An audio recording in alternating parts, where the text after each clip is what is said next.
Olá, sou Miriam Schumacher, professora de escola dominical da turma de pré-juvenil da Igreja Metodista Retiro Poético Cordeiro, Estado de Rio de Janeiro.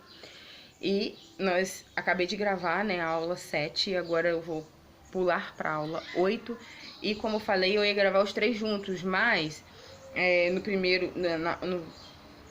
na aula 7 que eu acabei de gravar, eu falei que eu gravaria os três juntos, mas eu achei que seria melhor eu gravar primeiro a 7, depois gravar a oitava, e a nona aula. Não são assuntos parecidos, mas eu já expliquei lá por que eu iria gravar assim. E também acabei de descobrir que meu celular tá com pouquíssima memória. Então, quando eu tava gravando, terminando de gravar essa aqui, parou porque tava com a memória cheia. Então eu tive que postar o sétimo estudo para poder vir aqui gravar o oitavo e o nono. Então eu vou correr para tentar resumir eles, tá bom? O assunto do estudo 8, ele é um pouquinho complexo, não é uma coisa que dá muito pra mim pra gente ficar conversando por aqui, porque é difícil mesmo esse assunto, é um pouquinho complexo. Eu só aprendi algumas coisas que eu vou falar aqui com vocês agora, depois que eu li essa apostila, porque eu não sabia. Eu sabia o que um e o outro era, mas eu não sabia, o que eu vou falar aqui pra vocês. Então é uma coisa que a gente aprende na prática, não tenho muito o que dizer, no dia a dia de vocês, no dia a dia com os pais, colégio, autoridades, liderança, líder de célula, pastor e toda essa questão de liderança que a gente vai aprendendo essa submissão. Então, olha só, nós vamos falar sobre obediência e submissão. Eu não sabia que tinha como ser obediente sem ser submisso e ser submisso sem ser obediente. Mas os nossos amigos fariseus, nem sei se é fariseus, é isso mesmo, fariseus, achei que estava errado. Os nossos amigos, eles explicam isso muito bem pra gente. E eu vou explicar uma coisa pra vocês. Ah, mas você vai falar o que é submissão e o que é obediência. Obediência é uma qualidade daquele que obedece por algum motivo. Por exemplo, a gente chega num hospital e lá tá dizendo que a gente tem que ficar em silêncio. Então a gente obedece por quê? Precisa ficar em silêncio. É um lugar onde tem pessoas doentes e é um lugar que necessita de silêncio, então nós obedecemos. Aí submissão. Submissão é um pouco parecido, mas ainda mais complexo do que obediência. Por quê? Submissão é quando você entende quem é a autoridade que está sobre a sua vida. Você obedece à autoridade que está sobre você. Por mais que você não concorde, você tem que obedecer, porque é sua autoridade. E eu vou explicar isso para vocês agora. Não vou tentar entrar em muitos detalhes, porque senão eu vou acabar me embananando também. Eu não vou conseguir explicar a vocês o que é mais claro e mais fácil de se entender.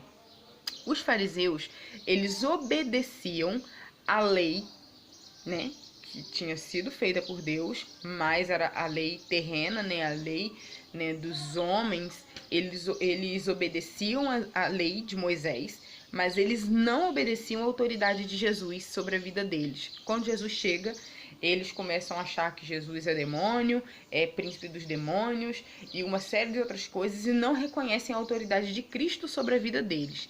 Então eles tinham uma facilidade muito grande de obedecer a lei, mas tinham uma dificuldade enorme de obedecer a autoridade de Cristo sobre a vida deles.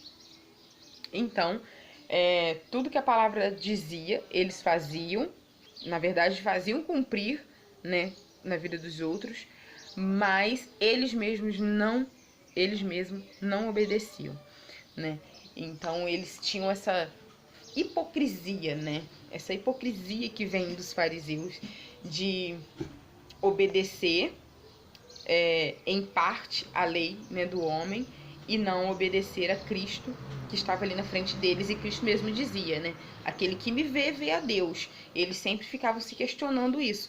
Mas se você é Deus, mas se você é Deus, se você é Deus, ele falava, quem me vê, vê a Deus. Quem me vê, vê o meu Pai. Mas eles não reconheciam a autoridade de Cristo sobre a vida deles. Então, tem como sim você obedecer à lei terrena e não obedecer a Deus, ou não obedecer uma autoridade. E também tem, em contrapartida, você ser submisso sem ser obediente. E eu também não sabia disso, tá? Lá em Atos conta a história, de um momento em que foi-se proibido, né, a pregação, o evangelho, e os discípulos eram submissos a Cristo, eles obedeciam a Cristo, por mais que eles não entendessem algumas coisas, eles obedeciam, eles sabiam que Cristo estava além do entendimento deles, eles sabiam que os propósitos de Deus estavam além do entendimento deles, porém, eles estavam dispostos, né, a isso, e eles obedeciam a autoridade de Jesus na vida deles. Porém, existiam algumas leis, e naquela época estava meio que tendo que ser uma perseguição, né?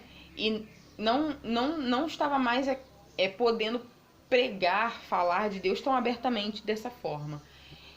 E eles desobedeceram essa lei, porque eles sabiam que o propósito de Deus era muito maior do que os planos e propósitos dos homens, que era de acabar com o evangelho de Deus.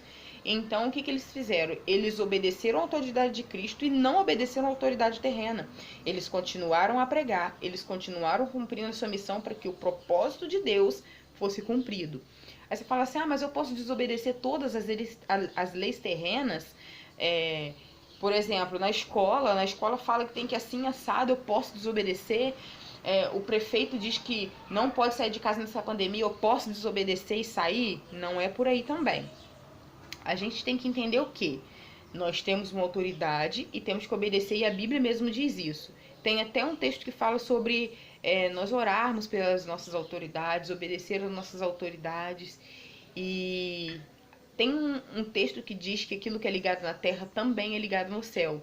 Então Deus, por mais que ele seja Deus todo-poderoso, criador do céu e da terra, criador de todas as pessoas, criador da lei, criador de tudo, ele também respeita as leis terrenas. É claro que existem algumas leis que vão muito além daquilo que, né, extrapola aquilo que Deus acredita, extrapola o que a palavra diz, extrapola o que é o propósito de Deus. Por exemplo, por mais que eu respeite um casal homossexual, se chegar um casal homossexual na igreja, eu não vou casar. Não vou casar esse casal.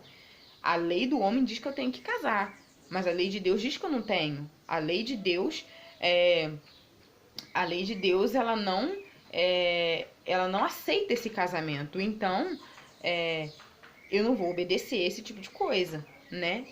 Eu sei que a autoridade terrena está mandando fazer uma coisa, mas a lei de Deus, ela é suprema, ela é maior do que qualquer lei. Então eu não tenho que obedecer se aquilo fere o evangelho, se aquilo fere ao Senhor, se aquilo fere, né, a palavra de Deus. E se aquilo de alguma forma é um impedimento para que o propósito de Deus se cumpra. Eu espero que vocês tenham entendido, né? Porque às vezes fica meio complexo isso. É complexo mesmo esse assunto, por isso que isso é muito bom a gente conversar pessoalmente. Por isso que eu dei uma resumida aqui no que são os dois. Obediência sem submissão, que é a parte dos fariseus que obedeciam à lei, porém eles não obedeciam à autoridade de Deus. E os discípulos, que eram totalmente submissos ao Espírito Santo, submissos a Cristo, mas não eram totalmente submissos a algumas leis terrenas que queriam impedir o propósito de Deus se cumprir. E isso algumas vezes acontece com a gente. E eu ia citar isso quando o vídeo parou aquela hora, que, por exemplo, algumas escolas, algumas universidades, hoje é proibido falar sobre religião, é proibido falar principalmente sobre o cristianismo. Alguns professores são ateus, alguns professores têm outro tipo de religião, falam sobre suas religiões abertamente no colégio e não são proibidos. Mas quando se fala de cristianismo, as pessoas tentam proibir.